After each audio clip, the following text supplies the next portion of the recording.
है ना वो आप सबको पता है हाँ। कि एलन सर अमीर आदमी है, वो बड़े फ़ैन है या ये गरीब आदमी फ़ैन है। और मैं अपनी ऑडियंस को और मोदी जी को, आज ऑडियंस को और मोदी जी दोनों को हाँ। आई लव यू मेरी तरफ। जो कि ये कहते हैं कि वो पीएम मोदी के बहुत बड़े फैन हैं, लेकिन अब एलन मस्क ने ये स्टेटमेंट दी है कि वो पीएम मोदी के बहुत बड़े फैन हैं। इनसे पूछेंगे कि बड़ा फैन कौन है, एलन मस्क या फिर आबिद भाई? इंडिया वाले तो आईटी में पूरी दुनिया में माने जाते ठीक है। हैं और आईटी में तो इतना ग्रो कर चुके हुए हैं वो लोग कि उन्हें पकड़ना मुश्किल ही नहीं, नामुमकिन है। अभी मैं इंडिया वालों को भी ये अपनी तरफ से कहना चाहूँगा कि देखिए मैं कोई पढ़ा लिखा इंसान नहीं हूँ, कोई बहुत बड़ा जर्नलिस्ट पीएम मोदी के। अब ये बताएं, बड़े फैन वो हैं या आप ज्यादा बड़े फैन हैं? अच्छा एलन सर जो हैं उनके बारे में बताना चाहूँगा। एक तो वो बहुत बड़े बिजनेसमैन हैं, ठीक है, दुनिया के नंबर वन अमीर तरीन इंसान है।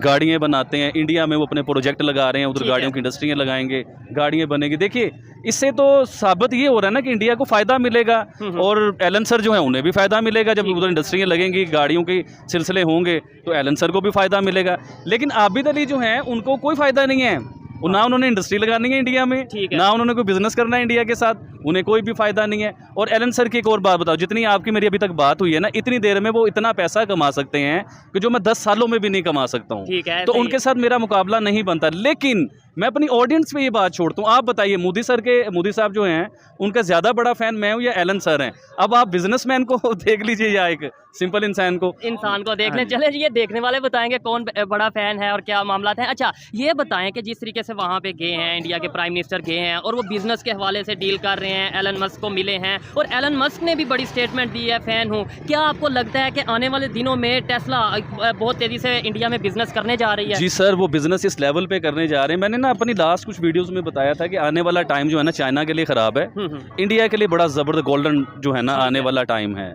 अब एलन कोई छोटा नाम नहीं है सर, एक ब्रांड, एक मतलब दुनिया का अमीर तरीन आदमी, और वो इंडिया में इंडस्ट्रियाँ लगा रहे हैं। इससे इंडिया में खुशहाली आएगी। अच्छा आपने एक बात की, आपकी बात काट रहा हूँ, आपने कहा जी मुझे कोई फायदा नहीं है। कहने वाले तो ये कहते हैं आपको भी फायदा है, आप भी व्यूअरशिप और मतलब पैसों के लिए शायद ये चीजें का सवाल तो सामने लाए ना। मोदी जी कहाँ चले गए? मोदी जी की बात तो पहले पूरी कर लो कि जिनका अभी मुझे लास्ट टाइम ना मैसेज आ रहे थे कि आप मोदी जी के भक्त हो। भक्त किसे कहते हैं मुझे नहीं पता, शागिर्द आई थिंक उसे कहते हैं। हाँ देखिए जी, मैं कोई भक्त नहीं हूँ मोदी जी का, मैं मोदी जी का फ़ैन हूँ। पाकिस्तान में रह के मैं उनसे प्यार करता हूँ और अल्हम्दुलिल्लाह करता रहूँगा प्यार, उनकी पॉलिसीज़ की वजह से, ठीक है, उनकी क्वालिटीज़ की वजह से, उनके काम की वजह से। देखिए जब एक शख्स अपने इंडिया को नीचे से आसमानों पे लेके, देखिए ना अब आसमानों की बात आ गई, अब आसमान पे मोदी लिख दिया, ठीक है, कोई उनके पाँव छू रहा है, रिस्पेक्ट में छू रहा है ना, रिस्पेक्ट में आसमान पे मोदी लिख दिया गया। इसलिए तारीफ करते हैं, वो भी शायद व्यूअरशिप के लिए, सर, उन्हें व्यूअरशिप ज्यादा मिल जाए, वो प्राइम मिनिस्टर को व्यूअरशिप मिल गई होगी जिसने। देखिए सच समझने वाले हर चीज़ को समझते हैं। हाँ। मुझे कोई समझाने की जरूरत नहीं है। अगर आसमान पे मोदी लिखा है ना तो वो कंट्री कौन है वो आप देखिए तो सही, कौन लोग लिख रहे हैं? ऑस्ट्रेलिया। हाँ जी, ऑस्ट्रेलिया दुनिया में नाम है। एक सुपर पावर है, वो बॉस बोल रहा है। ठीक है, सुपर पावर क्या कह रहा है? बॉस। अच्छा वो सुपर पावर, जिस सुपर पावर ने एक दौर में मोदी जी पे पाबंदी लगा दी थी जी, इंडिया अमेरिका में नहीं आ सकते मोदी जी, आज वो सुपर पावर में, लास्ट वीडियो वाली बात फिर करूंगा बीच में, फिर ऑटोग्राफ भी मांगा है और आप खुद उन्हें बुलाया और वो ये हिस्ट्री के तीसरे ऐसे शख्सियत हैं जो कि स्टेट विजिट ये सब कुछ होने के बाद अब जो बीच में बात आ गई ना एलन सर की, सर एलन सर जो है वो इंडिया के लिए बहुत बड़ा फायदा है, इंडिया के लिए बहुत बड़ा प्राउड है। और इंडिया लेकिन उनको भी बहुत फायदा है इंडिया। मैंने भी पहले कहा है कि उससे एलन सर को तो फायदा होगा, बिजनेसमैन आदमी है। जो जितनी देर मैंने कहा कि हमने बात की है, वो इतना पैसा कमा लेते हैं जो हम 10 सालों में भी नहीं कमा सकते, तो वो एक क्लास का नाम है और इंडिया को बहुत फायदा है। आवाम की जुबान पर रहती है वो ये है कि प्राइम मिनिस्टर मोदी जो कि इंडिया के प्राइम मिनिस्टर हैं वो एंटी मुस्लिम है। इसी से रिलेटेड खबर आई है, एक थिंक टैंक है वॉशिंगटन बेस्ड प्यू रिसर्च सेंटर, वहां से ये खबर आई है, वहां से ये रिपोर्ट आई है कि अगर बात की जाए इंडिया की तो 98% Muslims are free to practice their religion and 95% are proud to be Indian Muslims। तो क्या कहेंगे इसके बारे में?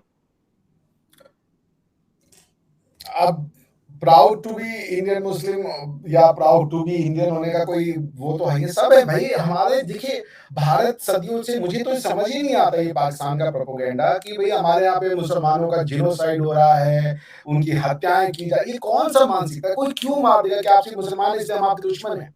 ये क्या मानसिकता है भाई? हमारे बाप दादाओं ने हमें ये नहीं सिखाया। हमने कभी किसी के धर्म के नाम पे कोई धर्म मतलब पंथ के नाम पे हमने कभी किसी को परेशान नहीं किया। हमारे तो बाप दादाओं ने हमें सिखाया है कि भाई सबका एकम सद्भावना विप्लवा वदंती, जो आज यूरोप आपको सिखा रहा है फ्रीडम ऑफ रिलीजन, हमारे यहाँ सैकड़ों अरबों साल से है भाई कि सबको अपने अपने अकीदा मानने दो। भाई भारत में 5 वक्त की नमाज अजान होती है, अजान लाउड स्पीकर पे, और क्या बोला जाता है कि भाई ईश्वर अल्लाह के अलावा कोई भी इबादत के लायक नहीं है उस देश में जहां 80% लोग हिंदू हैं, मगर वो आप सम्मान देते हैं कि ठीक है आपका मानना है आप मानो। ये हमारे यहाँ 5 वक्त अजान होती है लाउड स्पीकर से। आपके यहाँ होता है ऐसा? आप कर पाएंगे ऐसा? घंटी आपके यहाँ पे जब नमाज का वक्त हो रहा हो उस समय आप घंटी बजाएं, या घंटी बजाएं जब नमाज का अजान का वक्त ना भी हो, सॉरी, घंटी बजाएं आपके यहाँ पे मोहल्लों में घंटी सुनाई दे, आरती सुनाई दे, स्तुति सुनाई दे देवी की, हनुमान चालीसा सुनाई दे। आप क्या ये पॉसिबल है क्या? आप उन लोगों से बोलिए जो हिंदू, जो ये कहते हैं कि पाकिस्तान में तो कोई माइनॉरिटी के साथ जुड़ नहीं होता, उनसे ये पूछिए कि हम लाउड स्पीकर लगा के दिन में 5 बार नमाज सुनाए हैं तो अरे हनुमान चालीसा सुनाए, आप ये बर्दाश्त कर पाएंगे? नहीं कर पाएंगे। हमारे को कोई प्रॉब्लम नहीं होती। क्यों? क्योंकि हमारे बाप दादों ने हमें ये सिखाया। हमारे यहाँ जूस आए, यहूदी आए, पारसी आए, बुद्ध है, क्रिश्चियन है, सब हैं, सिख हैं, सब हैं भाई, हमें फर्क नहीं पड़ता आप किससे मानते हो, किसको नहीं मानते हो। ये हमारा सोच नहीं है। ये तो मुझे ही समझ में नहीं आता कि ये क्यों ये पाकिस्तान ये बार बार दुनिया में जाके कहता है कि यहाँ पे मुसलमानों का जिनोसाइड हो रहा है। इमरान खान ने सारी दुनिया में टीवी में research, BBC, CNN, TRT, RT world, हर जगह जाके कहा कि ये जिनोसाइड करने वाले लोग हैं, फासिस्ट लोग हैं, इस्लामोफोबिक लोग हैं। प्यू रिसर्च ने तो सब खोखला कर दिया उनका प्रोपोगेंडा। अब तो ये प्रोपोगेंडा ही कहा जाएगा ना। प्यू रिसर्च कोई ऐसा वैसा रिसर्च सेंटर नहीं है। प्यू रिसर्च बहुत ही रेप्यूटेड स्टैटिस्टिकल ऑर्गेनाइजेशन माना जाता है। तो जब प्यू रिसर्च ये कह रहा है कि हिंदुस्तान का मुसलमान कह रहा है कि हम अपने 98%, वो 2% कौन है ये मेरी समझ में नहीं आ रहा है जिन्होंने कहा कि नहीं हो रहा है, लेकिन 98% ये कह रहा है कि हम फ्री हैं भाई। अब आपको क्या चाहिए? तो इमरान खान तो माफी मांगे मोदी जी से, क्योंकि उन्होंने तो सारी दुनिया में जाके कहा कि मोदी जी और RSS जो है ये तो इस्लामोफोबिक लोग हैं। तो ये कैसा इस्लामोफोबिया है कि जहाँ की जो भारत का मुसलमान है उसका पॉपुलेशन भी बढ़ रहा है। हमारे यहाँ पे आप कह रही कि हम जिनोसाइड कर रहे हैं, लेकिन मुसलमानों का पॉपुलेशन दिन ब दिन बढ़ता ही जा रहा है। और हमारे यहाँ पे फ्रीडम भी है, वो खुद भी कह रहे हैं कि हमें अपने रिलीजन को प्रैक्टिस करने के लिए कोई आजादी, कोई ऑब्स्टेकल नहीं है। देखिए निवराज जी, ये आपको आपके समाज को बहुत ज्यादा जरूरत है रिकैलिब्रेट करने की, कि कोई नहीं किसी को इसलिए नफरत करता कि आप मुसलमान हैं। हमारे यहाँ का हिंदुस्तानी अगर आप उसको उसके तरीके से जीने दें, वो गले लगाता है। हमसे आप